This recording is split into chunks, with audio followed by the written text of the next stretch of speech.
I'm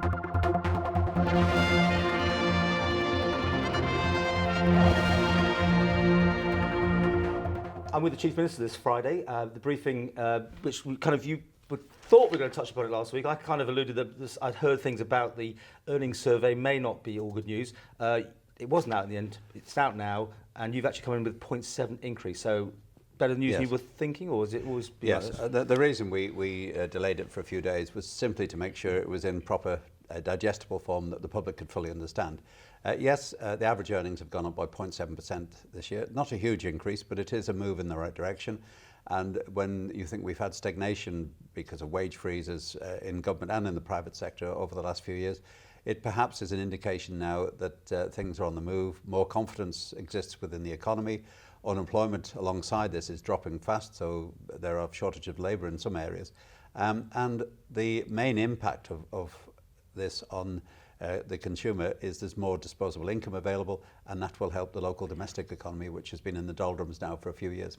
The private sector, of course, they can do what they want, but yes, you're going to have pressure on people within government now who have been on a freeze for some time, haven't they? Relatively freezing, or yes, small it's increases. Certainly very low increases. Are you going to have to release that pressure and we won't be releasing the pressure, no. There will have to be continued understanding that the sort of wage increases we've enjoyed in the past are a thing of the past. We have done exceptionally well, I think, in rebalancing the revenue budget this year, as you heard in the budget a couple of weeks ago. But we now move on to another challenge, which is to replenish government reserves, and that's vitally important as well. So the squeeze on spending in government, the squeeze on wage increases and the size of government will continue. But we obviously have to acknowledge that many of our employees are under huge pressure at the moment, and that will be taken into account. You put some pressure on your departments again about the rate of interest they were paying. Yes. That came out this week. Up to now, you've sorted that out. Now it's going back onto their books, is it? And they've got to find that money for any interest owed. That's quite challenging again, isn't it? It is. It's another 5 million, not cut exactly, but diversion of income from the departments for their public services into it's an accountancy thing, isn't it, at the end of the day? Yes, it's a bookkeeping exercise. But this is a first stage now to replenish the reserves, which we absolutely need for other priorities in the future. And again, it's a sign, it's good news in one respect, although it does keep the departments under pressure, that we have now made major strides in rebalancing the revenue budget. We can now revert to what has always been the way. Departments always did pay interest on their capital schemes. We're reintroducing that now, and it's an indication that we are slowly but surely getting back to normal business practice. They'll have to cut more people, won't they, to pay for that interest? Well, obviously departments have to absorb those costs, and this keeps the pressure on the departments for greater efficiency and to continue really what they've been doing for the last few years. Looking at the other item that you've got out today about the labour market and how overall things, again, there's been a decrease in amount of people unemployed and so on, but is this showing everything? I mean, there's obviously the other things in the pipeline all the time. We keep hearing about other financial institutions that are cutting back or moving off Ireland. Well, any release of figures of this nature is only a snapshot of the situation at this time. Within the labour market itself, there are always changes taking place almost on a daily basis. Some companies are hiring more, others are getting rid of staff. This is the nature of any economy. There's nothing unusual about this. I think what we need to be focused on in these figures, though, is that the headline figure is very good. It's the lowest unemployment figures for 4 years. It's 260, I think, down on this time last year. All good news. But the underlying indication at this stage would appear to be that many of the new jobs we are creating tend to be low-paid jobs. And we need to be conscious of that and monitor that we don't end up showing big reductions in unemployment, but at the same time creating a low-wage economy. We cannot survive on a low-wage economy, so we have to be conscious of that. But of course, these people on the low wages won't be in the tax system at all if you get what you want through next year and lose the 10%. No, that will be a big change. If the proposals we're working on currently about streamlining the tax system, it will take, I think, somewhere in the region of 10,000 people out of tax altogether, because the personal allowance will be substantially increased to approaching £15,000. That will make a big difference. But there are many steps to be taken before we get to that point, and we have to be conscious of all these various ingredients which we have to take in play when that policy is decided on. Is the Isle of Man still a good place to come to, from the United Kingdom workers' point of view, to move here and relocate, or is it now not beneficial? No, it's very beneficial for the employer to come here. We still have a zero corporate tax. We have a very benign environment where government works very closely with business. We give all the assistance we can to stimulate new business activity. The one thing which was thrown up in the earnings survey is the average wage on the Isle of Man now is almost the same as the UK, so there is unlikely to be any diminution of wage earning power for people transferring to the Isle of Man to work. We have a great range of opportunities on the island, increasing all the time.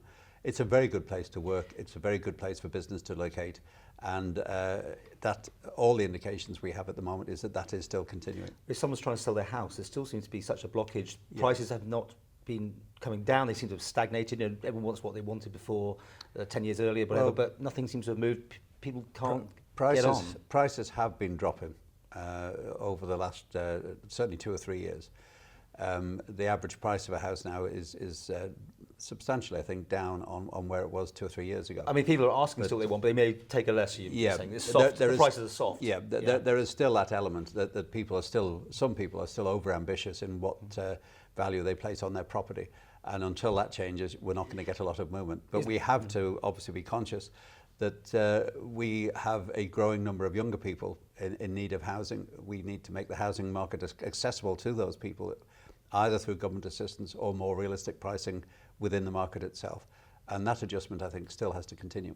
Because people will tell you it's expensive to buy houses still here overall, it appears, and people who are trying to start off or moving from the UK over here have been having a shock. Where do you want to end up? I mean, it was London prices at one stage. Would you like to see it like Cheshire or just Liverpool? Where or what is the right price? There certainly was a major disincentive up until fairly recently for people coming to the Isle of Man, but it depends where those people come from.